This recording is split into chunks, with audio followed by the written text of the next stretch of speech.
Video blog. Hey guys, this is Tim from Twice Circled, and welcome to another vlog. The day of release is fast approaching. It's very exciting. I decided to do a bit of a switch up because in that other game it was such an old level that things weren't really balanced and everything was a little bit off. So what I'm going to do today is, and because release is coming up so soon, for those that don't know, the game is coming out on Thursday the 13th of September. On Steam, GOG and Humble, and because it's coming up so soon, I thought it's time I showed you guys the campaign. So what I got for you today, and probably for however many vlogs it takes to play the level, is level 4 of the campaign. It is called Valberg. You are doing up this historic aquarium, and I'll talk you to a little bit more about the scenario and what you can come to expect from the campaign in general in Megaquarium. But just to warn you guys, this video does contain spoilers, so, if you already know you're going to buy it and you definitely don't want to see anything and you don't want to know what any of the campaign has, then you don't have to watch this video. What I would say is that Megaquarium is not like a especially story-driven game. It's a tycoon game, so it's not like there's any like big reveals.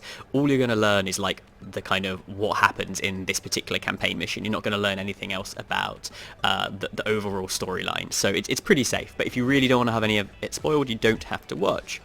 Okay, so this is Valberg. It's a historic aquarium. It's been in decline for years, and it wants a new curator willing to shake things up.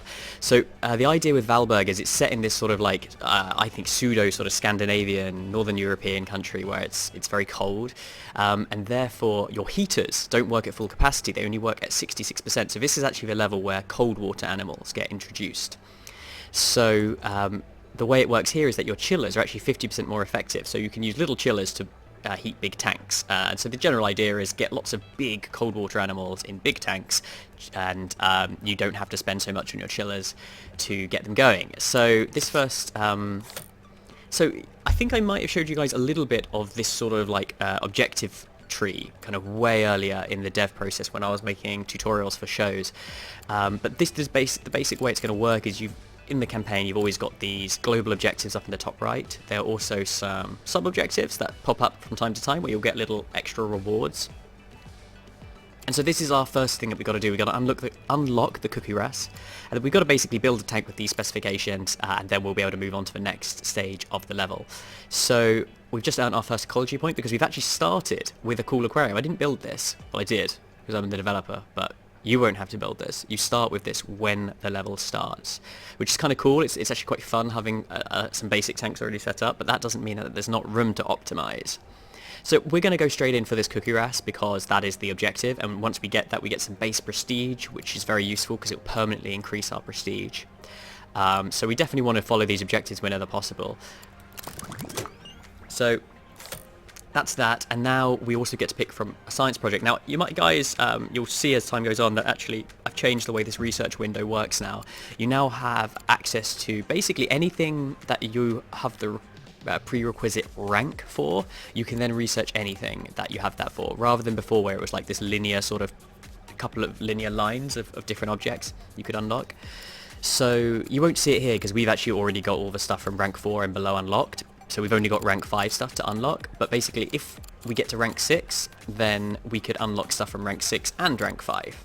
So you just get a bit more freedom. It's a better design. Here you can show the stuff that's already unlocked. So this is all the stuff that we've already got.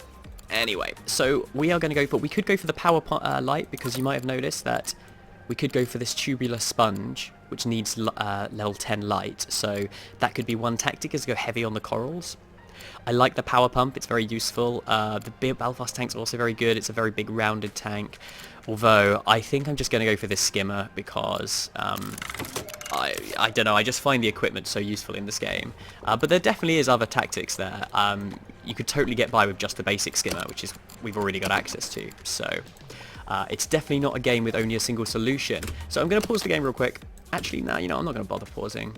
And what we're going to do, actually no, before we expand, let's turn on this toggle. We can see that there's actually a little bit of optimization that we can do around here. This big tank here, I happen to know, is big enough for 6 of these schooling bannerfish, who are... In fact, I could put these guys in any of these tanks, but I figure I'll put them in a big one, give them a bit more room.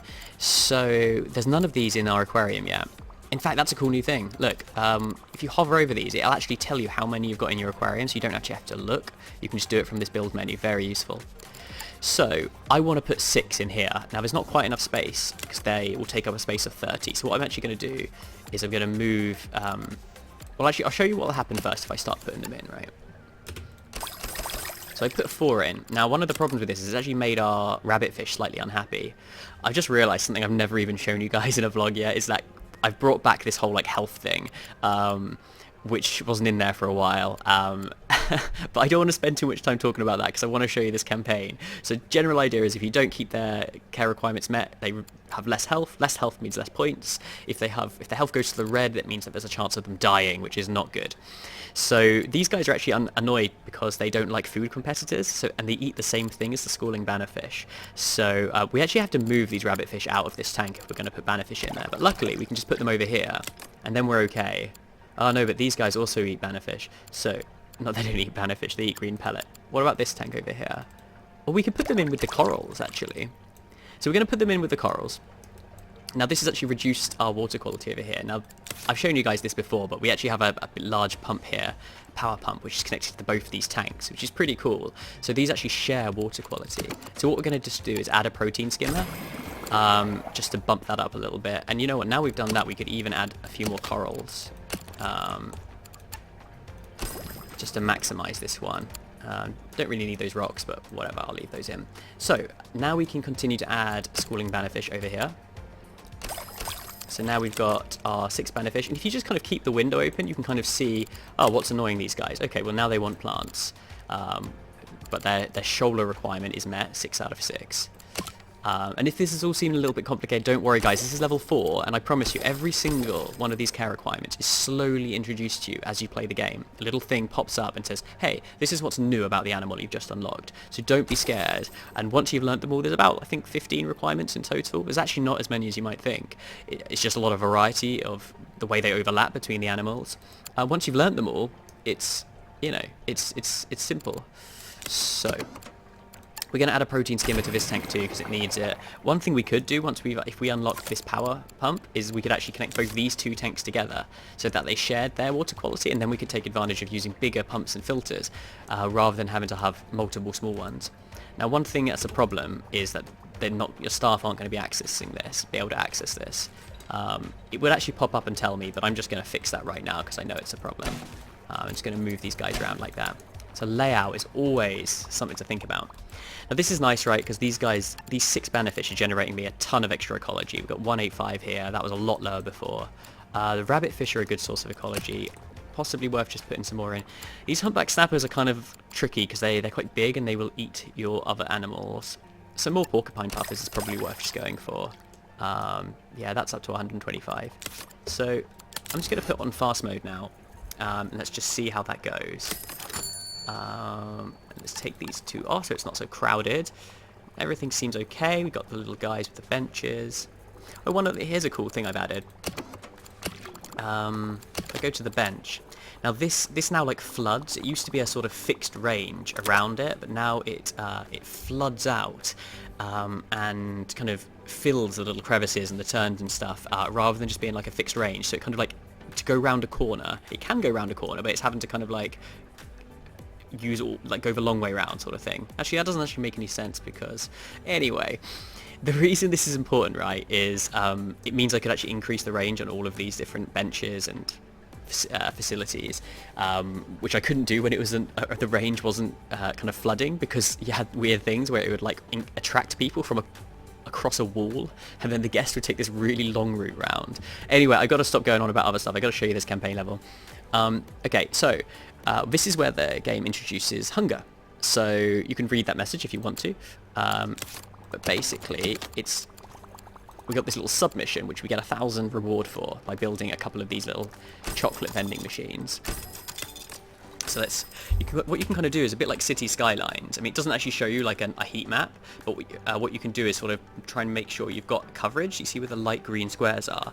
So this kind of like will reach over to here and down to here. Then actually, probably what we should do is put this one sort of over here to cover this side of the map. And then together, it's only that we've got a little dead spot here. We could add another one there if we wanted to. Oh, and these guys actually need the toilet. This was introduced in the last mission. So we're just going to have one here and one down here. Now, you don't have to spread these things out. You can totally just have like a little facilities area, and it doesn't make a huge difference, but like you guess you kind of waste a little bit of your guests' time because they'll have to walk a bit longer. And you risk them sometimes leaving. So it's like you can optimize that if you want, but if you guys prefer just to have them all in one place, you totally can. Okay, food, sleepy. Oh, we got some drinks. Some people want drinks as well. So let's just get everything covered on this facilities thing. It's a really good source of income. I'm just going to increase these a little bit.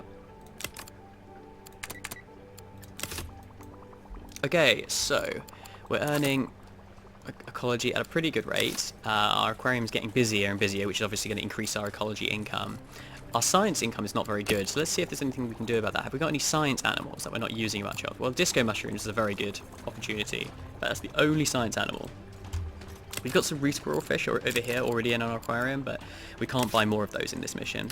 Oh, we've got a bit of rubbish on the floor. Now, I always forget this. I forgot to put bins down. Hide a bin there. Okie dokie. So, what I'm going to actually do is get rid of these rocks, and I'm going to put down a load more disco mushrooms.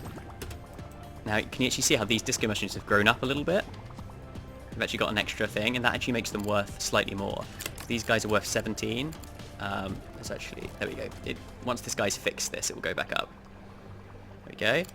Whereas this guy is only worth 11. So once those disco mushrooms all reach maturity, they're going to give us a lot more income. Although, can you see, our science income's already increased.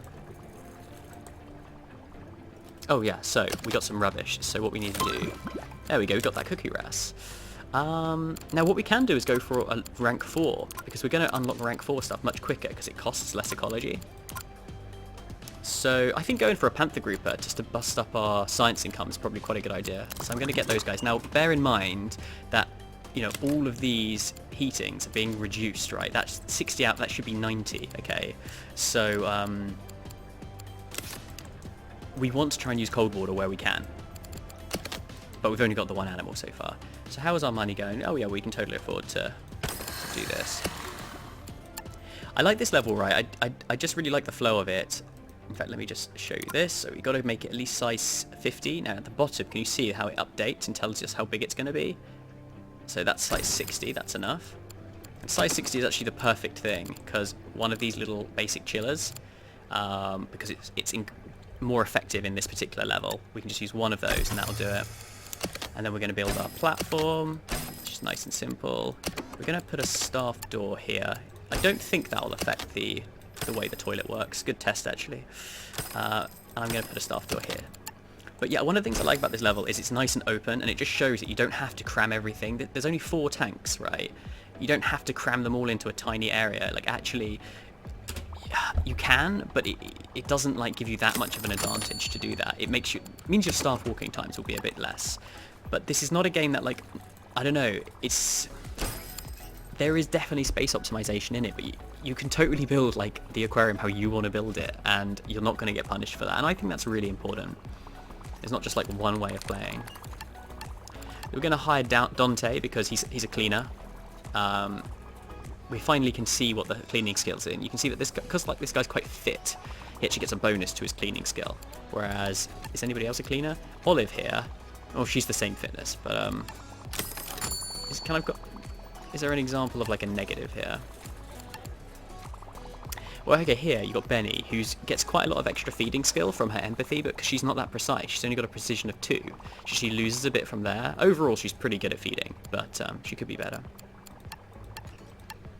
So let's hire Dante. Now he'll run in. Let's slow it down, because we don't need to run fast at the moment. We've got that panther grouper already. Okay. Let's get another fresh... this is another cold water fish. You can tell by the blue temperature symbol. So, where's Dante? I just want to... He should be grabbing that. Here we go. Here he is with his ponytail. So there's a load of new staff and guest models, which is pretty cool now. So there's a lot more variety for release. Okay, and now we're going to put 6 of these cookie wrasse in. This is our objective right now. So you see that ticks.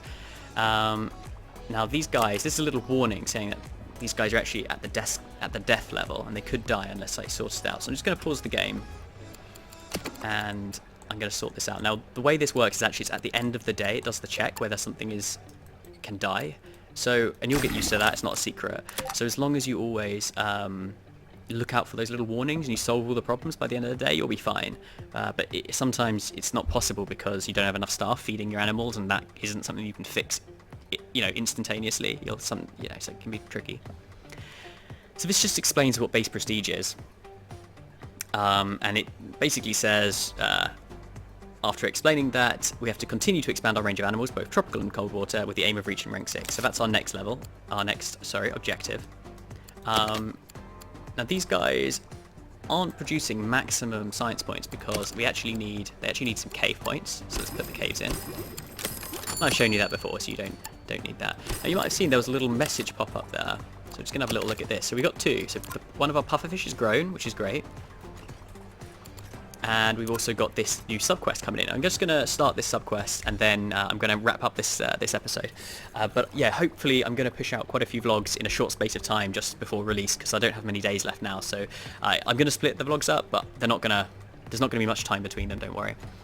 Okay, so this says, hello, we represent the Valberg Tourism Board. We are very pleased with the changes you are making here, especially the introduction of cold water species. People are flocking to Valberg from the surrounding villages to see the new display. Yeah, that's these cookie wrasse, baby. People loving the cookie wrasse. And the Valberg Tourism Board is saying, we would love to see the range of cold water species expanded even further. We'd be happy to make a donation to facilitate this. So basically, this objective says if you can get 3 different cold water animals in your aquarium, they will give you 1,500 now and 1,500 after. And I'm going to reply, you had me at donation. So there we go. We get 1,500 straight away just to, smooth the wheels of commerce. And now we need 2 cold water animals. Now luckily we've got access to 2 of these. But if we ranked up, we could get anything we wanted, right? So depending on how quickly you play, if you're still at rank 5 when you can unlock these 2, but actually if you rank up you can get something else. I've tried to design as much freedom into the objectives as possible. So let's just check how's things going here. I feel like we need another fixer because there's quite a lot of these little toolkit bubbles around. Let's go for Olive. Olive would have been a good hire instead of Dante because she could do some cleaning when she's not fixing. Let's drop her next to a toolkit. Let's just slow that down. Now she's pretty good at fixing. Let's have a little look at her. So she's actually already got a fixing skill of 3. Each one of these gives you basically 10 skill points, and then you get bonuses from your talents, which are innate and can't be increased. So she actually gets 30, but then it brought up to 48, which is almost like 50% more. In fact, it is over 50% more. So she's pretty good. She's pretty useful, but she costs 35 a day. Let's compare it to some of the others. Tobias is 21, so that's like almost double. She's over double the price of Dante, so you get what you pay for. I'm playing on normal mode here. I meant to actually play on hard mode, I forgot, but so this is normal mode. It's going to be relatively easy in terms of the amount of money I have. I wanted to show you hard mode because I promise you there is a challenge here. The staff salaries and food costs are much higher in hard mode, and there's a brutal difficulty above that. So if you guys want a real kind of tycoon business challenge, you can totally have that. If you just want to chill and make aquariums, play on normal or easy. You're totally fine. There's still a challenge in normal and easy. It's just like not much of a money challenge. It's much more of a sort of, can you build the aquarium, like the tanks that you need to build? Okay, let's put look, if we put our sponge thing here, because we've not built a wall here, someone actually can clean, I think. Can they clean it from the side, or do we have to go around the front? Let's watch. Let's see, Dante's going to come. Or is it Olive? No. No, okay, so he's going to go around the front. In fact, look, they're erasing each other. Oh, what the hell? He's going to go clean over here. Like, if we build a second sink... Let me just close this. Let's build a second sink. And Olive should do that. Oh, I can't unpause yet because I got to choose my next research. I like the power pump. Yeah, I think it'd be cool to show you some power pump shenanigans later. There we go. So now Olive's kind of realised there's another sponge, and she's going to go get that. So we've got simultaneous... now watch how much quicker Dante is at cleaning the toilets, because Olive isn't she's relatively fit, but she's just not as skilled. So it's taken significant time here, right? So matching the right staff to the task and then choosing the way those staff progress is a big part of the game. Okay, so I'm going to wrap up this vlog. So yeah, I'll catch you in the next one. Thanks for watching. Bye. Hey guys, just a little note I'm going to add to the end of that vlog. There's actually now a official Discord channel for Megaquarium, so if you want to chat about the game or indeed about this episode of the vlog, then head over to the link in the video description and meet other people who are excited about the release of this game. Thank you again for watching. Bye bye.